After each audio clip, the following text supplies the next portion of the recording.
자주 예수님, 인천에서 왔습니다. 김현우가 그렇습니다. 만나서 반갑습니다.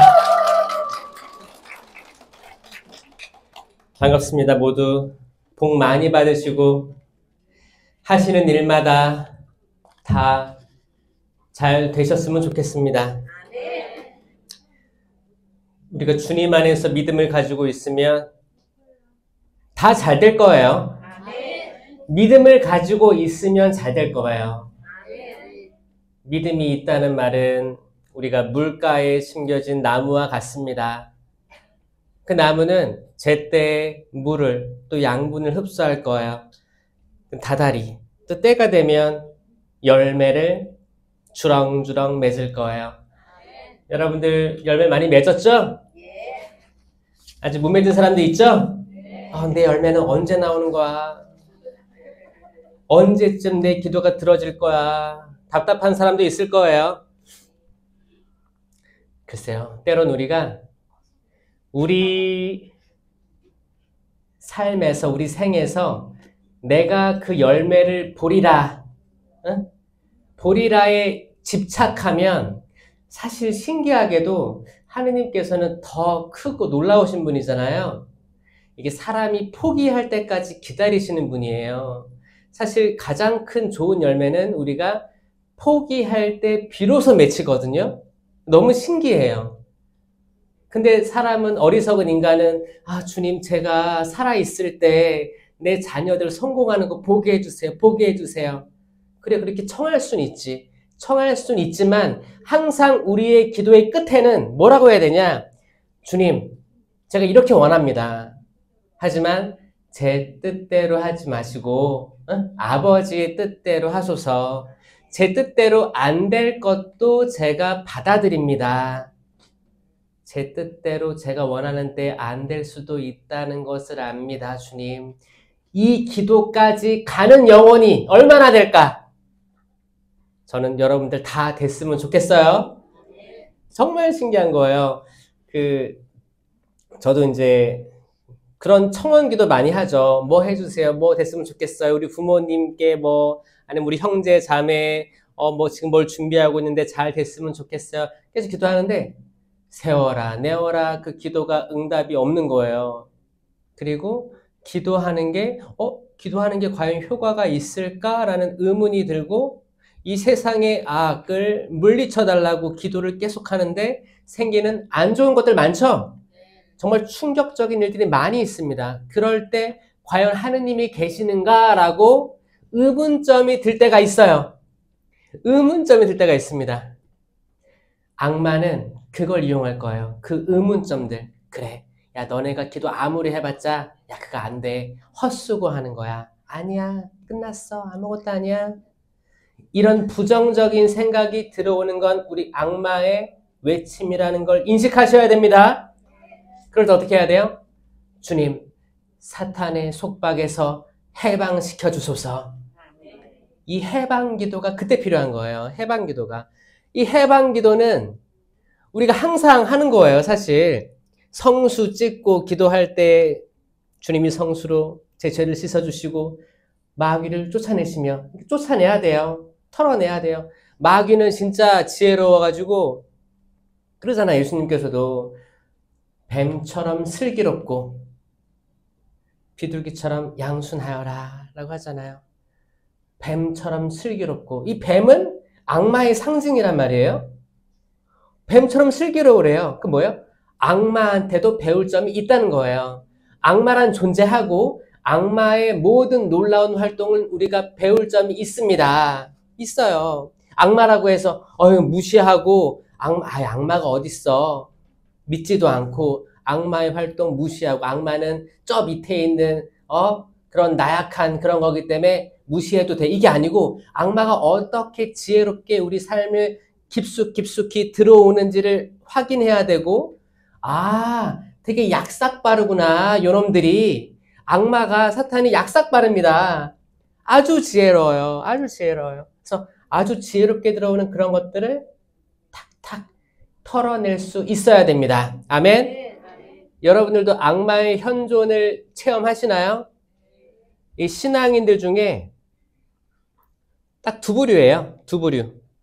악마의 현존을 느끼고 믿고 체험하는 이들이 있고, 다른 부류는 악마의 현존을 전혀 예상 못하는 사람들이 있습니다. 그럼 누가 더 훌륭한 사람들이에요? 악마의 현존 느끼는 사람들? 그럼 악마의 현존을 못 느끼는 사람들은 그럴 거예요. 무서워할 거예요. 악마의 현존을 느껴? 그런데 잘 보면 악마의 현존을 인식하고 느끼는 사람들이 저는 한 단계 위에 있는 분들을 생각을 해요. 왜냐? 악마는 숨길 거거든요. 나 이 세상에 없어. 생각해봐. 지금 이렇게 지금 세상이 발전했고 과학이 발전했는데 악마가 어디 있니? 라고 얘기하고 다닐 거예요. 그리고 이 세상에 있는 뭐 타로점부터 해서 뭐 사주팔자부터 해서 미신 점 보는 거 우리 다 악마 아니야. 우리 그냥 재미로 하는 거야. 엔터테인먼트야. 야, 웃자고 한 건데 죽자고 달려드니 그냥 우리 아무것도 아니야. 그냥 그거야. 그래서 너도 나도 다 그렇게 가고 갔다 온 사람들 다 얼룩이 묻어 있어요. 악의 얼룩들이 묻어 있습니다. 이거 어떡할 거냐고요. 천주교 신자가. 얼룩들이 묻어 있다는 거예요. 갔다 왔는데 이제 딱 미사포 쓰고 성당에 딱 앉아 있어. 근데 거기서 들은 말들은 머릿속에 맴돕니다. 요런 것들 굉장히 지혜롭게 악이 침투하는 거예요. 그러니까 우리가 점 보러 가는, 여러분 점 봤다는 게 아니고 점 보러 가는 그 대상자들이 악마라는 소리가 아닙니다. 자, 사람은 악마가 될 수 없습니다. 이거 믿으셔야 돼요. 사람은 사탄이 아닙니다. 때론 우리가 화나가지고 누구는 사탄이야, 누구는 마귀야라고 얘기할 때가 있죠? 그 말 또한 악마가 심어준 거예요. 마치 사람이 악한 것처럼, 마치 사람이 정말 사탄의 지배 아래 완전히 묶여있는 것처럼 그렇게 생각할 때가 있어요. 특히 우리 집안에서 여러분들이 제일 싫어하는 그 존재가 주님, 제가 이 악마로부터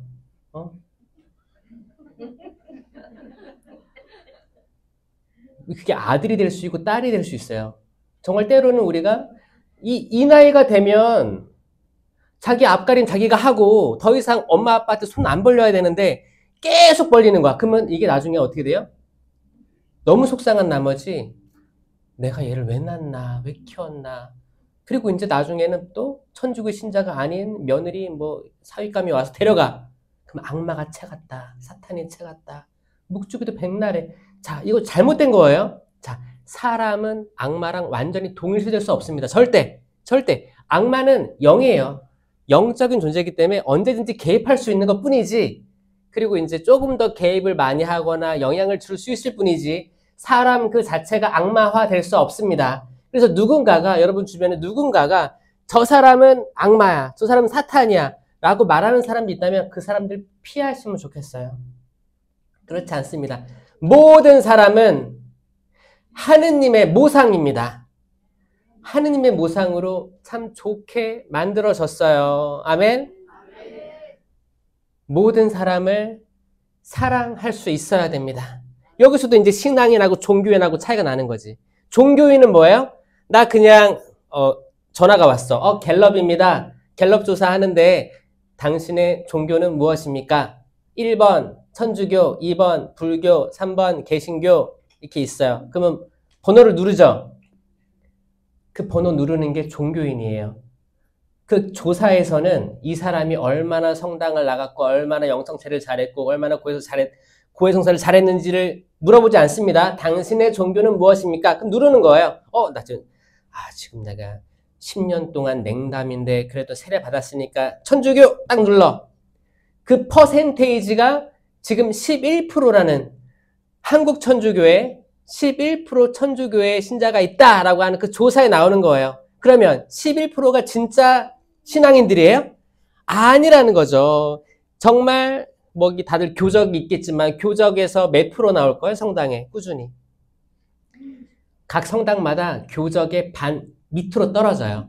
만약에 5,000명 신자가 있다 교적에, 그럼 아마 주일 미사 한 2,000명 나올 거라고 추정합니다. 그러면 실신자, 신앙인들은 그 11% 안에서도 또 그 안에서도 갈라지는 거예요. 그 종교인들은 대부분 이런 생각을 해요. 주님, 제가 기도하는 거 들어줘야지 당신 믿을 거예요. 내가 원하는 거 들어줘야지 내가 신앙생활 하지. 그래도 밀당이 있어야지. 그 당근과 채찍이라고 하는데 내가 이렇게 기도하는데 헌금도 하고 교무금도 내고 그럼 이런 것들은 좀 들어줘야 되지 않겠습니까? 뭐야? 하느님과 딜하려고 하는 거예요. 딜하려고 하는 거예요. 이건 종교인 수준이에요, 사실. 종교인입니다. 지금 내 아들이 계속 내 딸들이 거기 고시원 들어가가지고 수년째 공부하고 있는데 이거 하나 못 들어주냐고. 내가 평생을 당신 위해 바쳤는데 뭘 바쳐 바치긴. 뭘 바쳤어요? 바쳤다고 생각하는 거야. 그래야 위로가 되니까. 그게 아니에요. 우린 뭔가 때론 헷갈릴 수 있어요. 잘못 생각할 수 있어요. 그럴 수 있어요. 저도 어렸을 때 학창시절 때 심지어 신학교 때 믿음도 약간 종교인의 믿음이었음을 고백해요.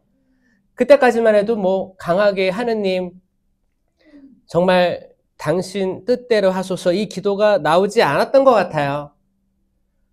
제 뜻대로만. 그리고 그 성과, 결과물을 제가 살아생전에 보고 싶습니다. 이런 기도 많이 했어요. 주님, 제가 살아생전에 그 영광을 보게 해주십시오. 그런 기도도 많이 했어요.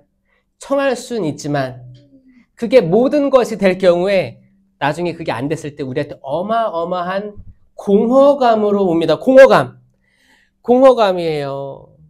제가 오늘 들고 온 말씀은 카인과 아벨 이야기를 통해서 그 공허감 그리고 축복과 저주에 대해서 이야기하고자 합니다. 기도로 시작하겠습니다. 성부와 성자와 성령의 이름으로 아멘. 주님 감사합니다. 이 자리에 초대해 주심에 감사드립니다. 오늘 하루 눈 뜨고 숨 쉬고 내쉴 수 있게 해주심에 감사합니다. 사랑하는 가족들을 보고 사랑하는 가족들과 통화를 하고 영상통화를 하고 교류할 수 있고 성당에 나와서 영성체할 수 있고 형제 자매들과 웃으며 또 울며 서로 위로할 수 있는 시간을 허락해 주심에 감사드립니다. 영원하신 하나님께서는 그 모든 것을 관장하시기 때문에 모든 시간들 당신께서 주관하십니다. 주님 이 시간 저희가 소중하게 쓸 수 있게 은총 허락하여 주소서. 사탄은 그 모든 것을 방해할 것이기 때문에 저희는 거듭 넘어집니다. 돌부리에 걸려 넘어집니다. 예수님께서도 십자가의 길에서 3번 넘어지신 것은 우리 인간이 계속 넘어질 것을 예언하셨으리라 생각합니다. 주님, 저희 또 넘어집니다. 이 순간도 넘어질 수도 있습니다. 주님, 저희가 넘어진다 하더라도 다시 일어날 수 있게 하여 주시옵소서. 희망이 꺾인 시대를 살아가면서도 다시 희망할 수 있게 하여 주십시오. 사랑하지 못하는 시대를 살아가면서도 다시 사랑할 수 있게 하여 주시옵소서. 주님, 절망 속에 계속 머물러 있는 사람들이 있습니다. 주님, 저의 나약한 영을 당신 성령의 영으로 붙들어 주시옵소서. 그 영원하신 성령께서는 저에게 끊임없이 빛이 되어 주시고 물이 되어 주십니다. 저희가 영양분을 얻고 다시 새싹처럼 돋아나게 하여 주시옵소서. 신망의 삼덕으로 주님 저희가 바로 일어설 수 있게 하여 주시고 성령 칠은으로 굳세어지게 하여 주시옵소서. 저희가 한 세상을 살면서 이웃들에게 이 세상에게 아주 작은 빛이라도 비추게 하여 주시옵소서. 주님, 인간들 불쌍히 여겨 주시옵소서.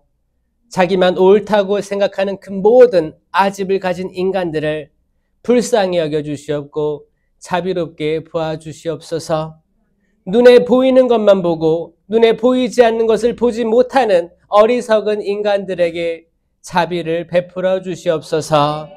이 모든 것 우리 주 예수 그리스도 살아계신 주 하느님의 아들 예수 그리스도를 통하여 비나이다. 아멘. 성부와 성자와 성령의 이름으로 아멘. 여러분 행복하세요. 기뻐하세요. 주님 안에서 믿음을 가지면 잘 될 거라는 희망 가지세요. 전제 조건은 주님 안에서 믿음을 가지면입니다. 예수님께서도 그랬잖아요. 사람의 아들이 다시 올 때 과연 믿음이 있는 자를 보겠는가라고 질문하셨잖아요. 그만큼 초대받은 이들은 많아요. 초대받은 이들, 아까 갤럽 조사에서 난 종교인 천주교입니다 라고 누른 사람들 다 초대받은 거예요. 아니면 개신교인들, 어떤 종교입니까? 개신교, 저 하느님 믿어요. 딱 찍었어. 그러면 한국에 천주교, 개신교, 성공회 이거 다 하느님 믿거든요. 그러면 이분들 다 따지면 인구의 절반이 그리스도인이에요. 그리스도인이에요. 그러면 다 구원으로 가야 되는 거 아니에요? 초대받은 일은 많습니다. 마치 예수님이 공생활 하실 때 빵도 이렇게 5개로 이렇게 5,000명도 먹이셔. 5,000명만 먹였었겠어요? 5,000명의 장정만 5,000명이니까 여자들, 아이들 다 포함하면 뭐 10,000명 가까이 되지 않았을까요? 네? 거의 퍼센트가 그런 거예요. 장정만도 5,000명. 더 많은 이들 배불리 먹었어. 그럼 그 사람들이 먹었어. 맛있어. 그리고 지금 딱 배고팠는데 딱 먹을 걸 줬어. 그럼 어떻겠어요? 기분 좋죠? 따라다녔을 거예요. 수많은 군중이 예수님 따라다녔어요. 따라다녔어요. 그리고 거기서 12제자, 72제자, 이렇게 제자 뽑았죠? 그리고 그때까지만 해도 군중들이 다 우르르 다니면서 예수님, 예수님, 예수님 했단 말이에요. 그거는 뭐예요? 종교인이에요, 종교인. 근데 나중에 어떻게 됐냐면 예수님께서 이제 순한 예고를 하세요. 사람의 아들은 십자가에 달려서 죽을 거고 묻힐 거고 부활할 거다. 이것들을 계속 얘기해 주시. 첫 번째, 두 번째, 세 번째 그 예고를 순한 예고를 하시니까 점점 제자들은 떨어져 나가고 나중에 나는 살아있는 빵이다. 생명의 빵이다. 내 살을 먹고 내 피를 마시지 않는 사람 이런 얘기 하니까 사람들이 무슨 얘기 하는 거야? 살을 먹어? 피를 마셔? 받아들일 수가 없다 하면서 다 떨어져 나갔어요. 결국에 남은 제자들이 조금 있었고 추종자들이 있었지만 결국에는 십자가의 길 앞에서는 결국 누가 남았어요? 결국 유한 제자 1명 남고 어머니 마리아 그리고 막달라 여자 마리아 그쵸? 여인들과 봐봐요. 여인들의 비율이 남자들보다 높았어요. 이 신기하지 않아요? 이 십자가 밑에 여인들이 그쵸? 3명, 4명 됐죠? 남자는 요한 1명 남았었어요. 요한 1명. 지금 똑같아요. 똑같습니다. 제가 어느 기도회를 가도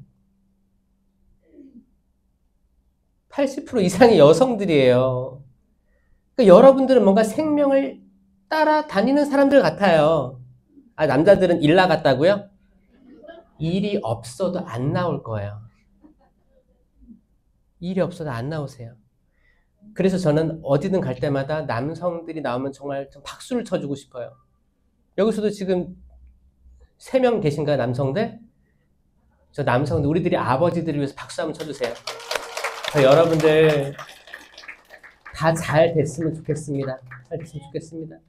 지금 박수 친 여성분들 더 대박 나세요. 여러분들 여성들 잘 돼야 됩니다. 건강하셔야 됩니다. 건강하셔야 돼요.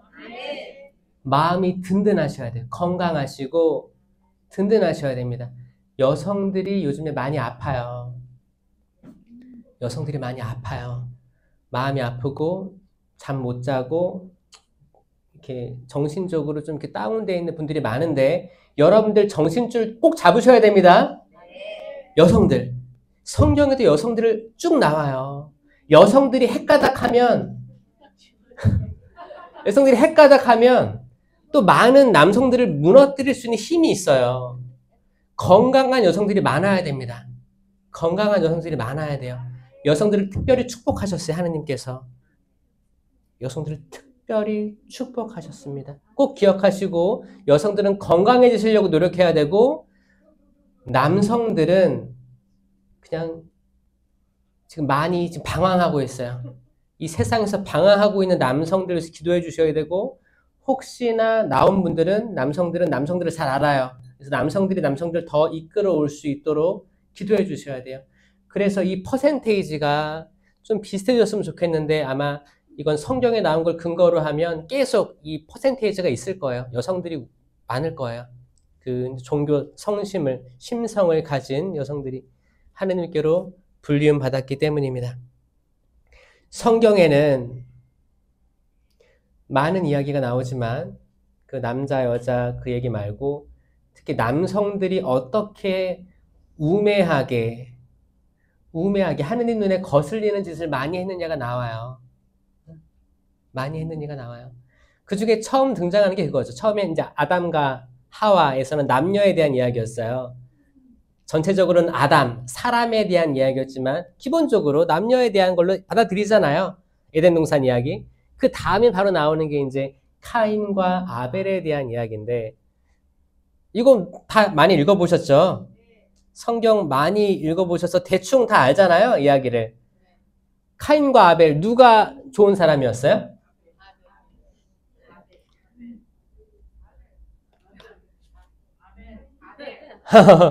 카인은 죽였어요? 죽일 놈이에요? 카인은 용서 받았어요? 용서 받았어요? 그거 어떻게 알아요? 누가 카인을 건드리면 응. 하느님이 보호하시겠다. 누가 카인을 건들지 못하게 이렇게 선언해 주셨죠?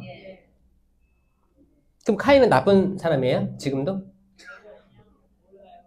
용서받았으니까 좋은 사람이겠죠. 용서 받았으니까 좋은 사람이겠다. 어떤 사람은 몰라요. 그게 내가 알 바 아니에요. 그 사람도 있어. 한번 카인과 아벨 조금 더 생각해보는 시간을 가졌으면 좋겠습니다. 재물을 봉헌했습니다. 이제 창세기 4장입니다. 창세기 4장 되게 짧은 단락이에요. 카인과 아벨. 그래서 이거는 뭐 틈틈이 읽어보시면 되게 도움되는 이야기라고 생각합니다. 아벨은 어떤 가축을 쳤을까요? 양입니다. 양입니다. 아벨은 양치기가 되었고 카인은 땅을 붙이는 농부가 되었다. 세월이 흐른 뒤에 카인은 땅의 소출을 주님께 제물로 바치고 아벨은 양떼 가운데 맛배들과 그 굵기름을 바쳤다라고 되어 있습니다. 그래서 흔히 말하는 카인과 아벨의 제물이에요. 자, 토아올람 뜻이 뭐예요? 영원한 새싹. 그렇죠. 토아가 땅에 난 새싹이에요. 그리고 이제 올람이 이제 영원하다라는 뜻입니다. 저기 올 때마다 이름이 너무 이뻐가지고 좋아하는데, 자, 땅에 난 새싹. 땅에 난 새싹이 딱 떠오르는 게 저는 이게 천지창조 때 그거 같아요. 그리고 이제 카인과 아벨 때도, 자, 아벨은 양치가 됐으면 양은 뭘 먹어요? 풀 뜯어 먹었겠죠. 그쵸? 그래서, 그 토아 위에, 아벨이 있었구나라는 생각도 하고, 그러면 카인은 곡식을 만들었으니까 사실 이 토아, 이 위에서 또 한 거예요. 그러니까 이 모든 게 다 토아에서 있었습니다. 근데 문제는 이제 창세기 4장 4절에서 나옵니다. 주님께서는 아벨과 그의 제물은 기꺼이 굽어보셨으나 카인과 그 제물은 굽어보지 않으셨다. 라고 선포하십니다. 그러니까 우리도 제물을 바쳐야 안 바쳐요? 우리도 바치잖아요. 뭐 미사 예물도 바치고 뭐 하고 하잖아요. 뭐 이렇게 교무금도 내고 봉헌금도 냅니다. 그 우리가 바치는 제물은 하느님께서 기꺼이 받으시겠는가, 기꺼이 받지 않으시겠는가를 생각해 보면 이게 사실 무시할 만한 대목이 아니에요. 잘 생각해 보세요. 우리들이 하고 있는 것들.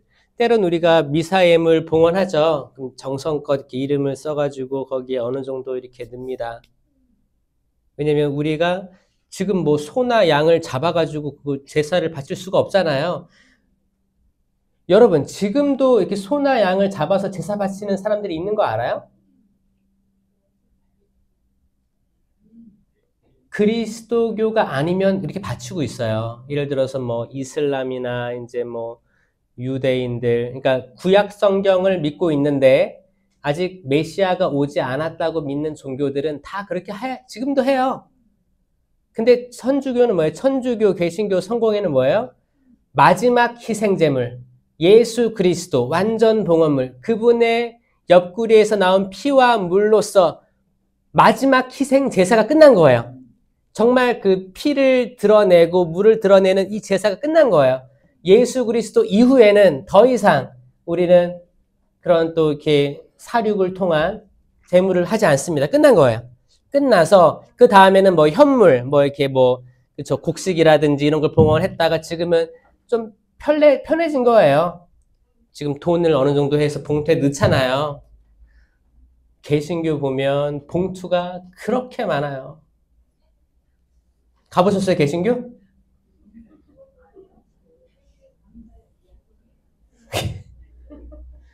저는 개신교 많이 가봤어요. 좀 배우러 가봤어요. 제가 신학생 때 몰래 갔어요. 몰래 가면 거기 젊은 애들도 많고 놀랬던 건 봉헌금 봉투가 밖에 쭉 진열되어 있는데 엄청 많고요. 다양해요. 정말 세세하게 쪼개놨고 옆에는 봉헌 1등, 2등, 3등 이렇게 순서도 약간 그거를 치하해 주는 거예요. 봉헌왕 그런 거 해보고 싶어요? 천주교는 그런 거 하면 다 꼴등 왕 이렇게 그 여러분 거기 천주교가 거기 어디야? 거기 사입이 있잖아요. 신천지 많이 가는 거 많이 갔었던 거 알아요? 지금은 안 간대요. 옛날에 한번 붐이 일어가지고 천주교에서 그렇게 성경 공부를 안 가르치니까 성경 공부 해준다고 하니까 간 거야. 가서 보니까 또 재밌어. 그래서 갔다가 신천지에서 다시 돌아가라고 한 거 기억나요? 왜 다시 돌아가라고 한지 알아요? 헌금을 1,000원밖에 안 한대.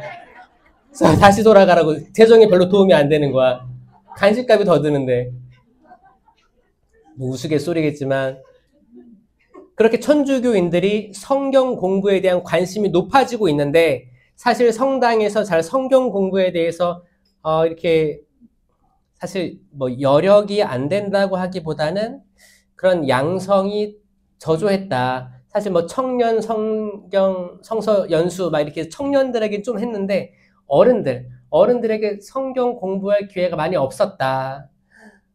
그런 걸로 이제 그분들이 다 공부하러 간 거예요. 공부하러 가서 천주교나 개신교나 성경이 똑같기 때문에 해봐야겠다 간 거예요. 가서 하다 보니까 재밌고 형제 자매들끼리 재밌으니까 거기 많이 뺏겼지. 그게 90년대, 2000년대, 2010년대 거기 많이 뺏겼습니다. 이제 다시 많이 돌아오고 있다고 합니다. 또 감사할 일이죠. 이름이 천주교인 게 감사합니다. 그래서 다 들어오고 있습니다. 재물을 바치는데 우리 마음이 그래요. 오늘 어떤 미사니까 그래 내 아들을 위해서 봉헌해야겠다. 이름 딱 쓰고 뭐 10,000원이든 뭐 20,000원이든 5,000원 넣을 거 아니에요. 다 넣고 그냥 올리는 거야. 근데 이것도 사람 마음마다 다릅니다. 어떤 사람은 어떤 할머니는 제가 봤는데 꾸깃꾸깃한 돈을 이렇게 가져와서 아이고 우리 손주 잘 떼야 되는데 하면서 이렇게 정성껏 이렇게 넣는 모습 저는 그 모습으로 이미 끝났어요. 그 기도는 들어줄 수밖에 없습니다. 근데 어떤 분들은 습관적으로 아무런 내 마음을 거기에 넣지 않아요. 내 마음이 아무렇지 않고 그냥 이렇게 막 돈이 이렇게 있으니까 월급 이만큼 됐네 뭐 어때 됐네 그러면 이 정도에서 그래 요 정도 교무금 책정하고 요 정도 그래 요 정도가 평균이래 평균만 맞추자 그냥 이렇게 해서 자 이 마음가짐 완전 다른 겁니다. 거기에 1,000원짜리 한 장을 넣어도 사실 사무장님들도 제가 어떤 제보를 받았는데 어떤 분들은, 어떤 사무장님들은 신자분들이 어떤 할머니가 거기 어떻게 미사임을 어느 정도 해야 되냐고 물어보니까 그 기준을 맞춰놨다고 하는데 그건 또 아닌 것 같은데 그렇게 하는 분당들이 있는 것 같아서 좀 안타까워요. 뭐 2만 원 이상은 하셔야 돼요. 뭐 이런 것 막 이해하는 거 있어요? 여기 서울은 없죠? 아, 다른 나라인가 보다. 없나 보다. 거기 금액은 상관없는 거예요. 상관없는 거예요. 그 마음이 중요한 거죠. 마음이. 정성껏 해서 어떤 할머니도 그 다림질해요. 돈을 빳빳하게 이렇게 하려고 1,000원이어도 다림질해서 이렇게 넣기도 하고 소중한 돈이에요. 소중한 돈을 넣어서 제가 지금 뭔가를 내 소출, 내가 일궈온 거를 직접 바칠 수가 없으니까 지금 제가 가진 돈이라도 5,000원 내면서 예수님 커피라도 한 잔 사드세요 하면서 이렇게 정성껏 이름을 적어가지고 내고 어떤 지향을 올려드리는 거. 그 재물, 아벨의 재물에 비하면 턱없이 부족한 걸 인식하면서 내야 돼요. 인식하시면서 내야 돼요. 이게 턱없이 부족하다는 걸 받아들이면서 내는 재물하고 대충 하면 돼. 어때? 교무금 책정할 때도 줄 서서 하는데 내 앞에 사람 얼마나 있어요? 보고 보니까 저 사람 나랑 좀 수준이 비슷한 것 같은데 얼마 냈으니까 나 그보다 좀 더 낼까? 뭐 경쟁 관계 그런 거 아닙니다. 자기가 생각해서 자기가 생각했을 때 내가 하느님께 어떤 은혜들 받고 있는가 합당한가. 개신교는 11조라고 하는데 천주교도 11조 하는 사람들이 있습니다. 그 아세요? 천주교에서는 다 11조 하라고 하지 않습니다. 왜냐? 자유의지를 더 존중해줘요. 자유의지를. 그리고 이제 11조는 구약에서만 있었고 신약에서는 예수님이 그랬잖아요. 너희들이 11조를 내고 박하와 운양과 그거를 다 바치는데 너희 마음은 악으로 가득 차 있다. 뭐예요? 과거 구약과 신약이 다르다라는 거예요. 그거를 보고 기뻐하시는 게 아니고 정말 마음을 보고 기뻐하시는 거거든요. 아무리 작아도 마음을 보고 기뻐하시는 거예요. 그러면 카인과 아벨의 재물을 자세히 보자고요. 카인은 들에 이제 뭐 씨 뿌리고 농사를 졌겠죠. 소출이 나왔어. 소출이 나와서 소출을 그냥 바쳤어요. 근데 아벨은 뭘 했냐? 한 번 걸렀어요. 자, 아벨도 양을 쳤는데 양이 새끼를 낳잖아요. 새끼 낳는 것도 기적이잖아요. 새끼를 낳는다. 잘 생각해 보세요. 세상의 모든 피조물들이 번식을 통해서 뭐 곤충이든 동물이든 뭐 새든 뭐 물고기든 다 보셨어요? 와, 거기 어디야? 거기 최근 뉴스에 거기 뭐야? 북한이 아니네. 북극인가 남극인가 그 밑에 빙하 밑에 그 작은 물고기들이 새끼를 낳아서 새끼들이 거기 살아있는 거 보여줬어요. 그게 처음 발견했다며 한국이.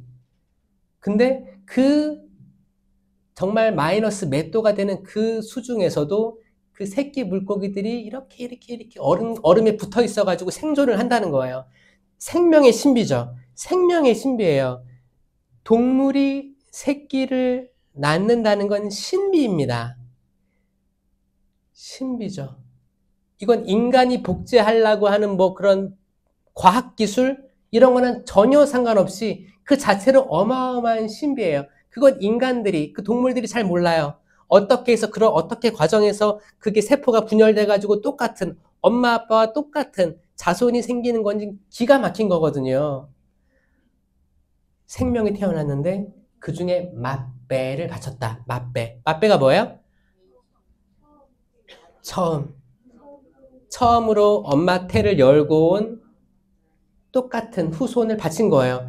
그럴 때 지금 뭐 거기 어디에 한국에 소를 이제 판매하는 사람들 보면 소가 눈물을 흘리는 거 보셨어요? 제가 어렸을 때 별명이 한우였어요. 한우. 제가 이름이 현우잖아요. 그래서 한우였단 말이에요. 눈도 컸어요. 그래서 맨날 그랬어. 눈이 이만해. 근데 소가 눈물을 이제 흘려요. 소가 알아요. 자기 지금 팔려가는 거 알아요. 이별하는 거 알아요. 소가 안 돼요. 눈물을 또 흐린대요. 자, 그러면 그 소를 키웠던, 아기 때부터 소를 이렇게 먹이주고 키웠던 그 농부는 소를 귀하게 여겨요. 그럼 뭐냐면, 아벨은 이 양을 다 받아서 키웠을 거 아니에요? 아벨은 그 양측이었으니까. 그러면 엄마 양, 아빠 양도 다 알고 새끼 양도 받았을 거예요.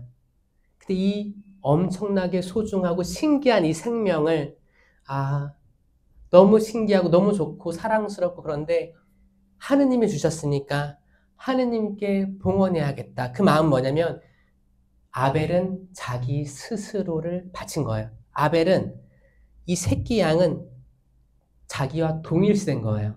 소중한 거예요. 너무 소중하고 신기한 세상. 너무 신기하고 양들이 이렇게 많은데 양이 또 새끼를 낳았어. 이 소중한 생명. 얼마나 아꼈을까. 그냥 지금 뭐 공장에서 찍어내듯이 하는 그런 게 아닙니다. 가축을 또 맛배를 봉헌한다는 그 한 단어에서 나오는 모든 상상력, 이 미드라시예요. 상상해야 돼요. 어땠을까? 어땠을까? 그 아벨의 마음 어땠을까? 너무 이쁘잖아요. 여러분들 첫 아이 낳았을 때 기억나세요? 그때 어땠어요? 아이고 내가 진짜 싫어하는데 남편 닮았네. 그랬어요? 어떻게 여기 오밀조밀하게 눈, 코, 입이 다 달려있을까? 세상에 어떻게 사람이 사람을 낳아? 너무 신기하지 않아요?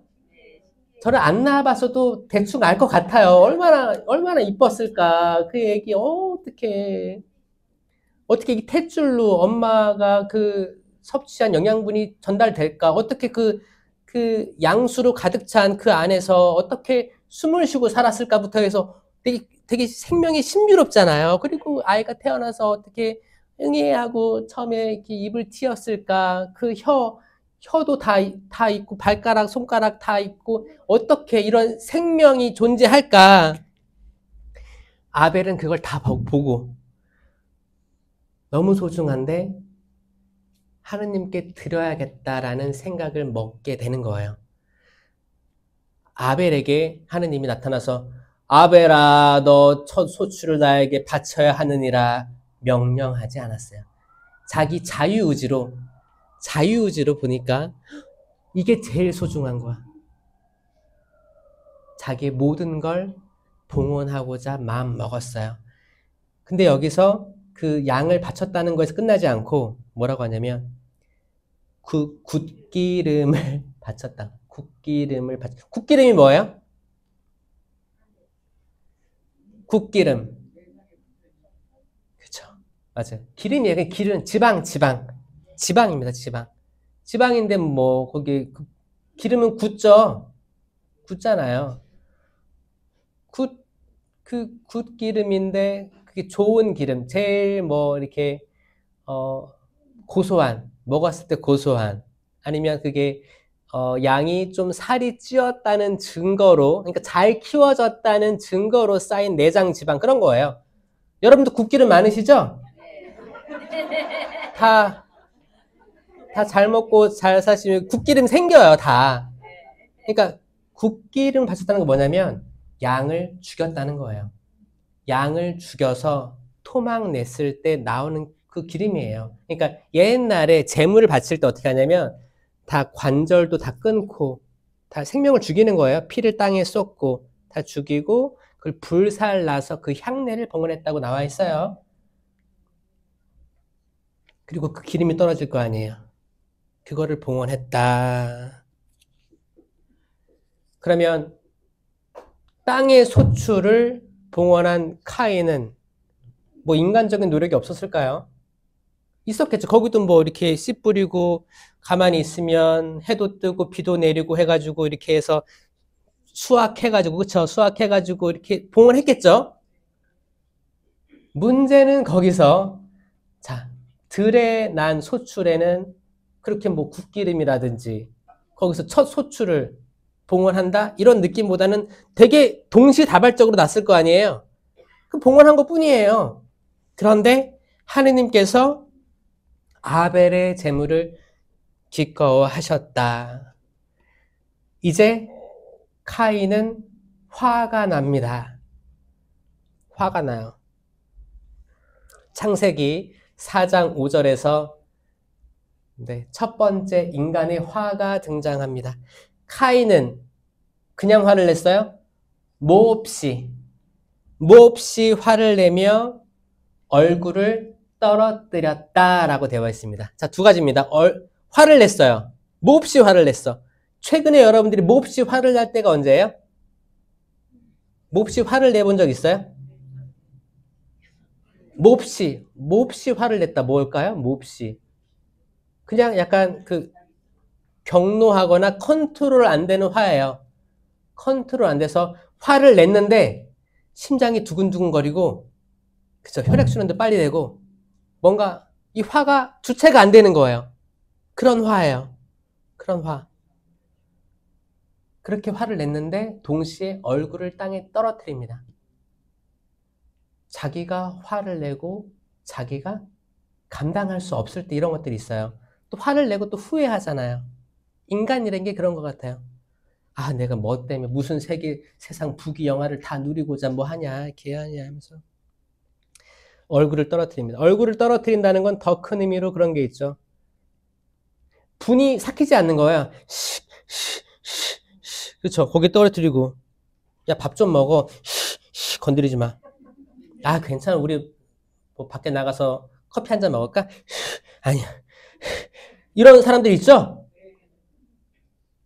그러니까 뭐예요? 주변에서 어떻게 해도 화가 안 풀린 상태예요. 카인이 이제 4장 5절에서 4장 8절, 어떻게 해요? 자기 아우 아벨에게 덤벼들어 그를 죽였습니다. 많은 성화 같은 거 보면 그냥 맨손으로 죽인 게 아니고 돌을 들어 죽인 걸로 막 이렇게 묘사되고 있어요. 죽였어요. 일격에 죽였습니다.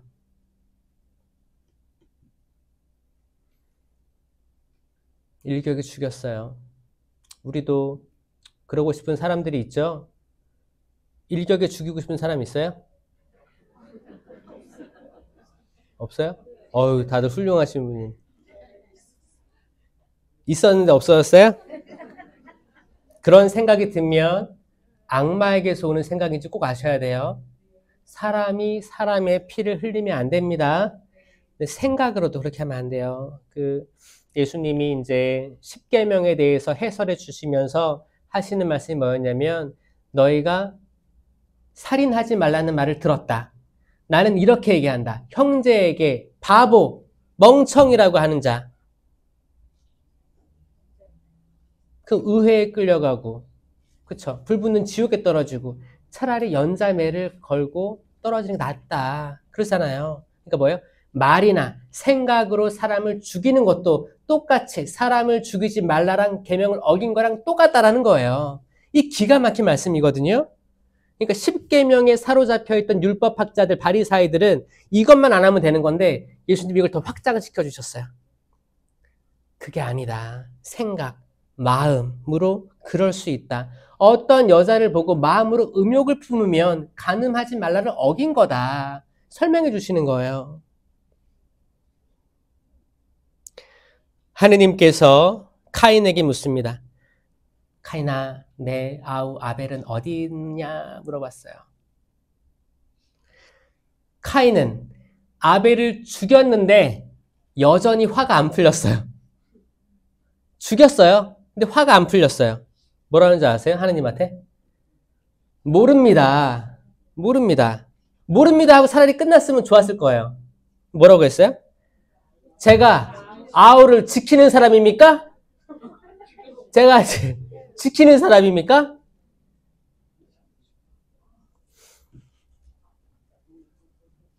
한 번 더 이걸 얘기하면서 약간 적반하장이 딱 나오는 적반하장.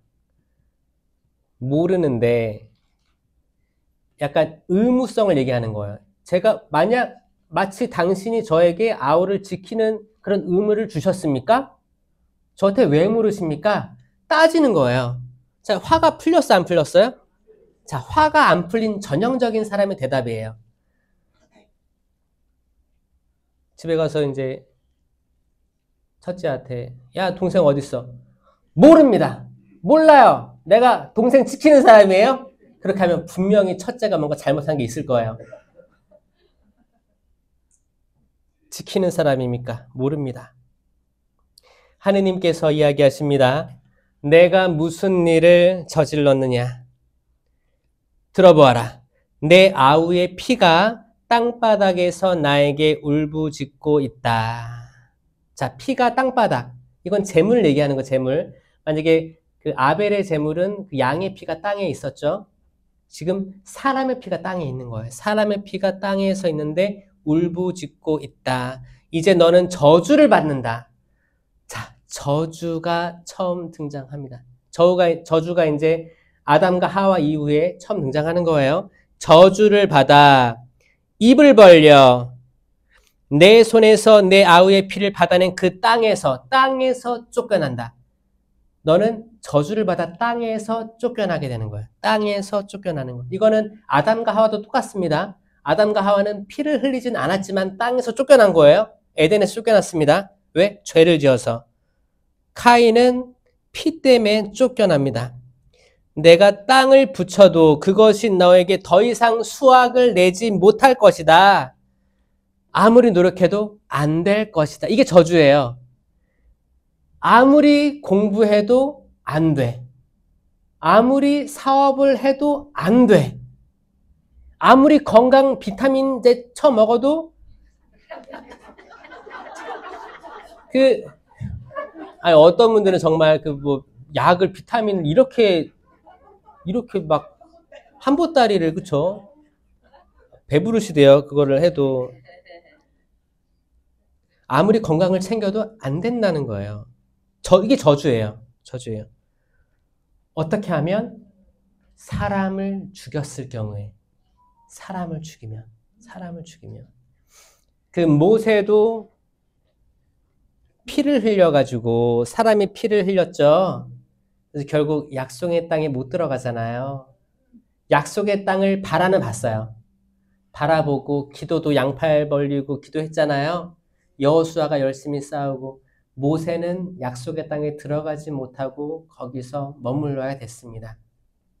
머물러야 됐어요. 야, 땅을 붙여도 수확을 내주지 않을 것이다.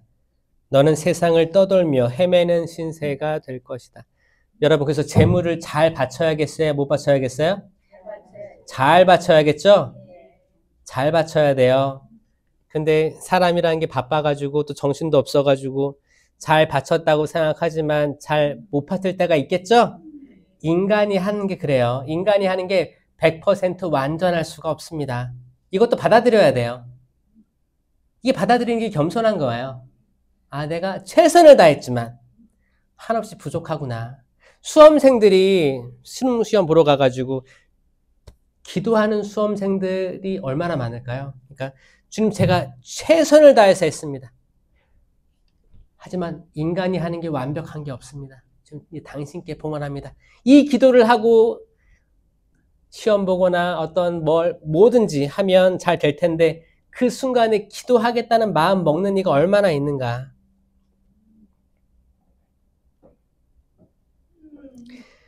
카인이 이렇게 얘기합니다. 그 형벌은 제가 짊어지기에 너무나 큽니다. 당신께서 오늘 저를 이 땅에서 쫓아내시니 저는 당신 앞에서 몸을 숨겨야 하고 세상을 떠돌며 헤매는 신세가 되어 만나는 자마다 저를 죽이려 할 것입니다.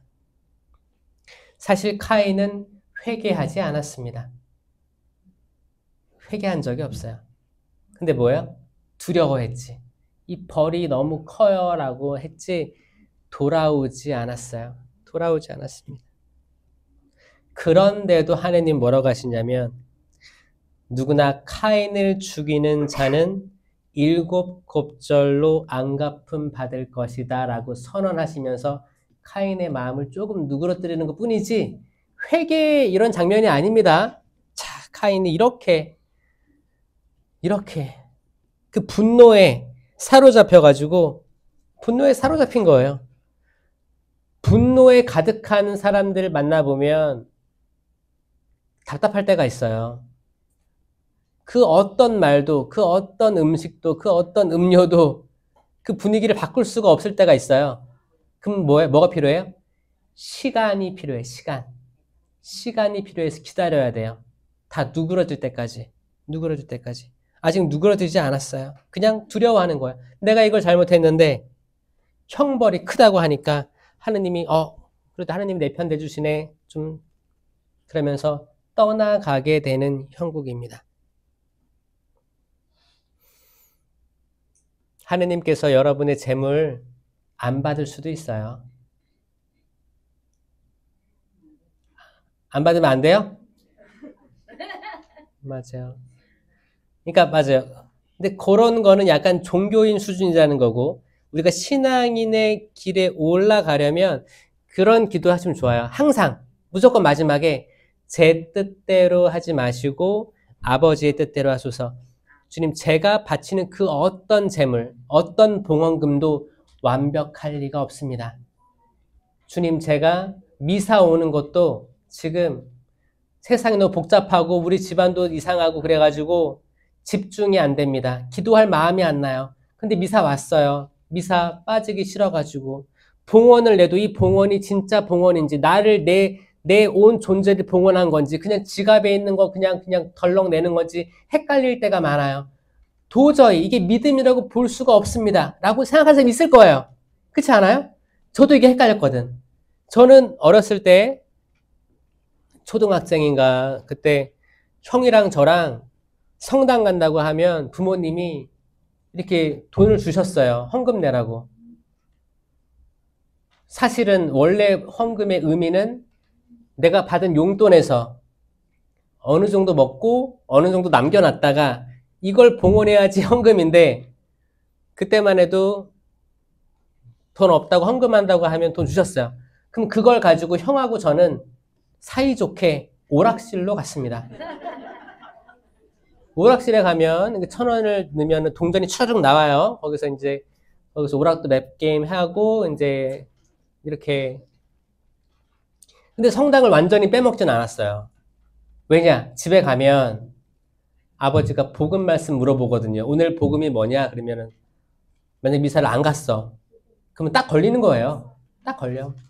아버지가 어렸을 때부터 성경 읽기 했잖아요. 그러니까 성당은 항상 갔다 오면 오늘 복음 말씀 뭐였어? 강론 말씀 뭐였어? 물어봤었거든요.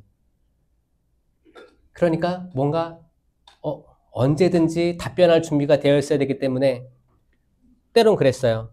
나 오늘 오락실 가야지라고 마음 먹었어.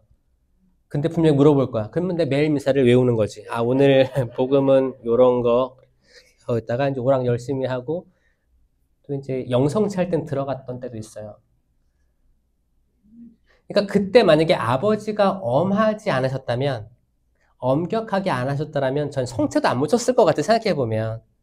그러니까 우리 어울려 다니는 친구들이 있었어요. 친구들과 나란히 짜르르 이렇게 오락도 하고 이제 영성체쯤 가서 모시고 도망 나왔던 적도 있었고 생각해보면 되게 이렇게 막 믿음이 강하거나 그렇지 않았죠. 그렇게 살았었던 것 같아요.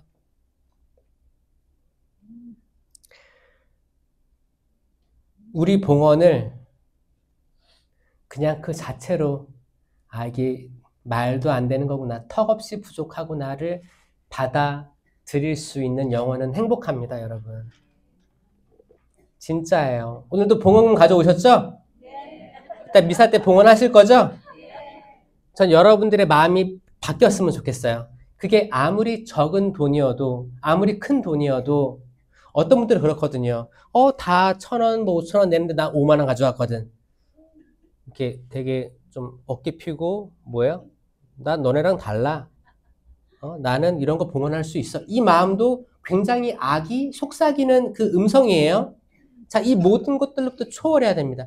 지금 제가 가진 거 보잘것없습니다. 그게 어떤 돈이든 보잘것없고 이 돈은 사람의 피와 땀이 녹아있는 돈입니다.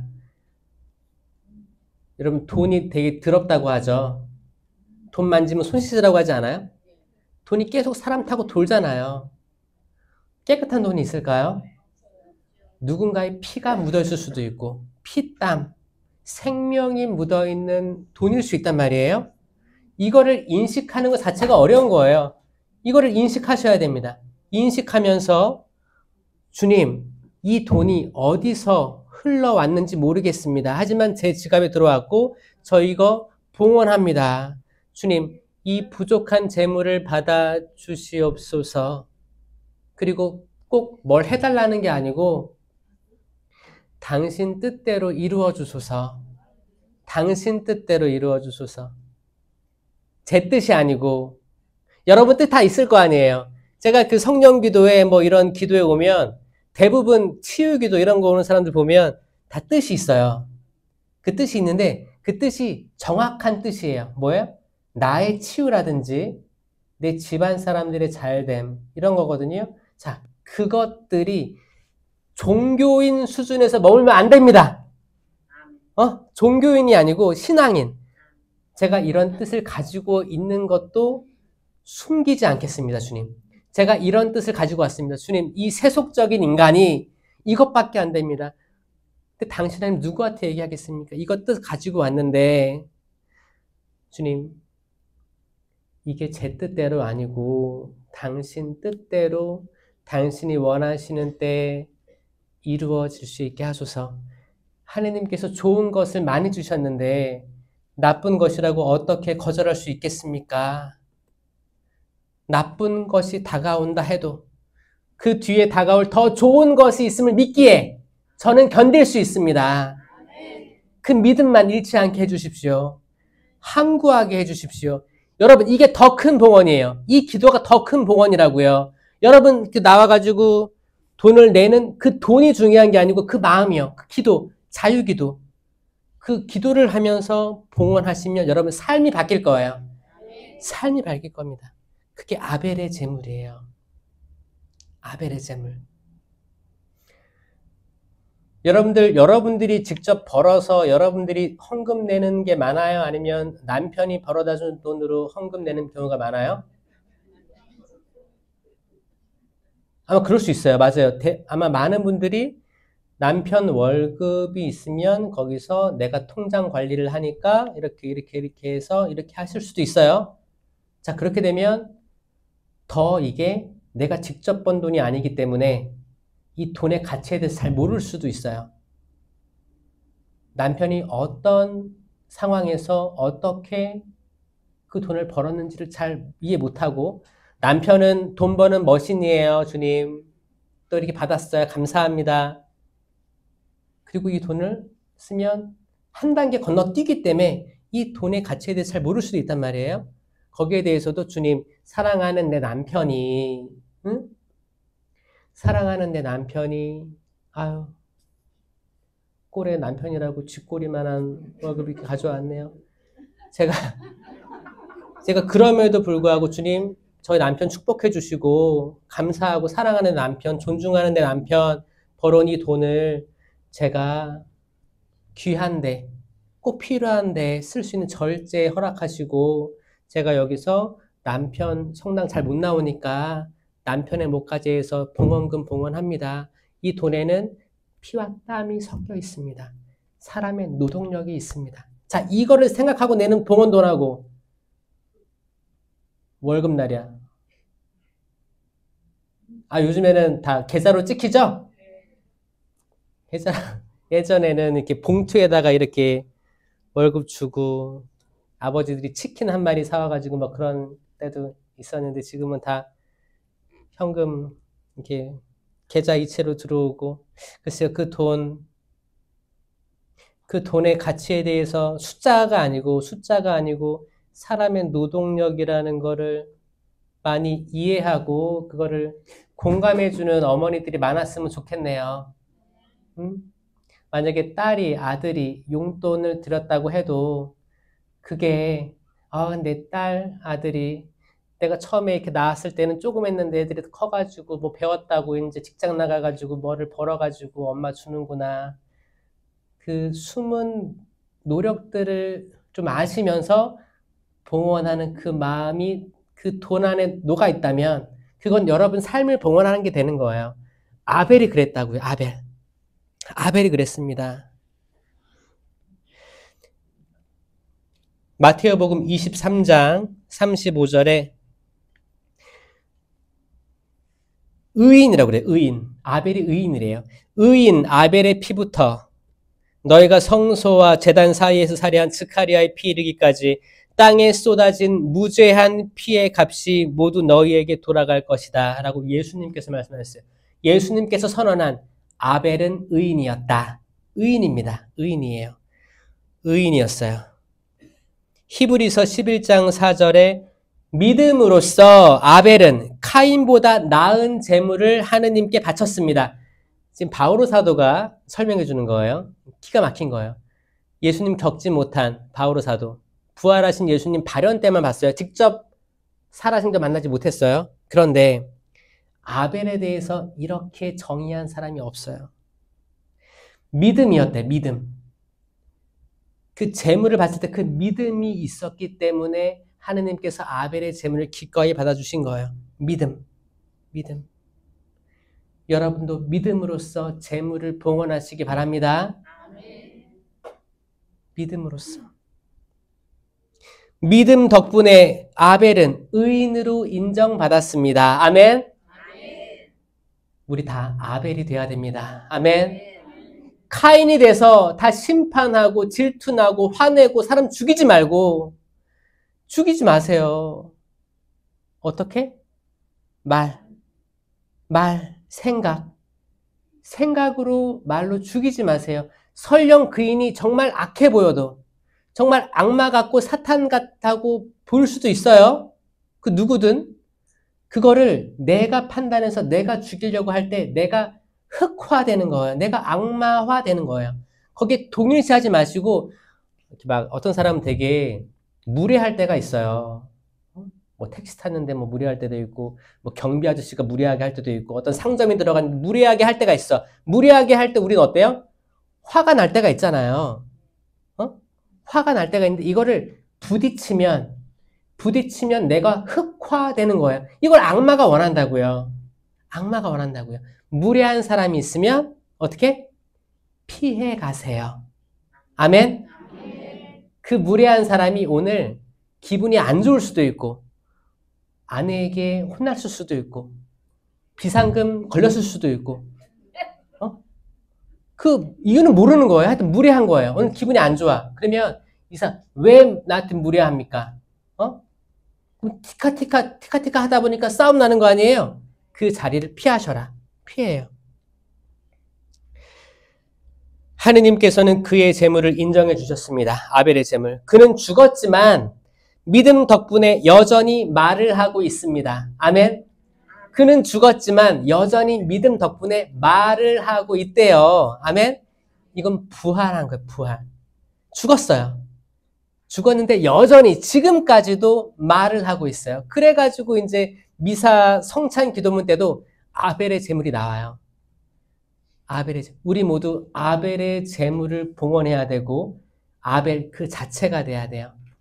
만약에 누군가가 나를 죽이면 말이나 행동으로 생각으로 죽이면 그냥 죽을 준비를 해야 됩니다. 이 말 좀 어려우시죠? 자, 궁극적으로는 우리 스스로가 아벨의 제물이 될 수 있다고 받아들여야 돼요.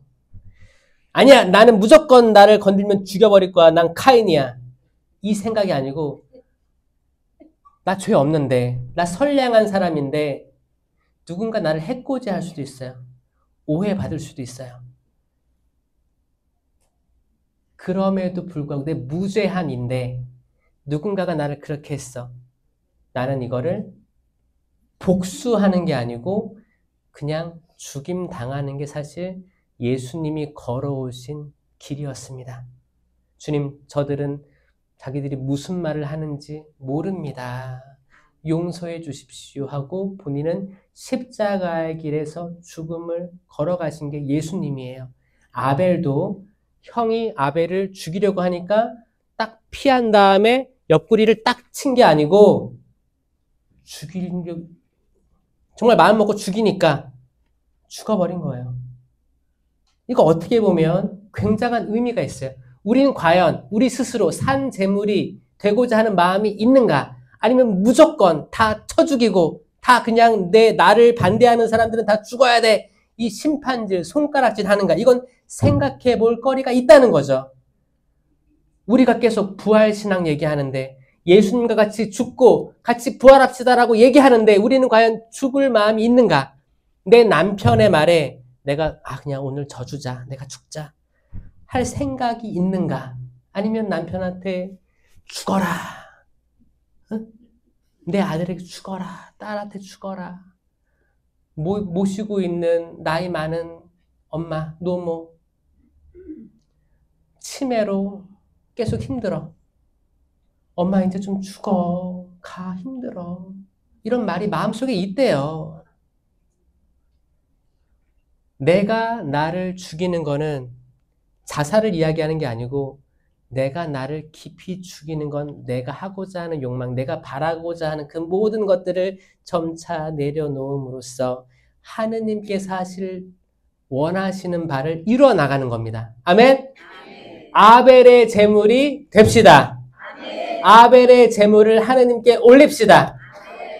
하느님께서 여러분들을 그 의로움을 인정해 주실 겁니다. 아멘. 영광이 성부와 성자와 성령께, 성부와 성자와 성령의 이름으로 아멘. 들어주셔서 감사합니다.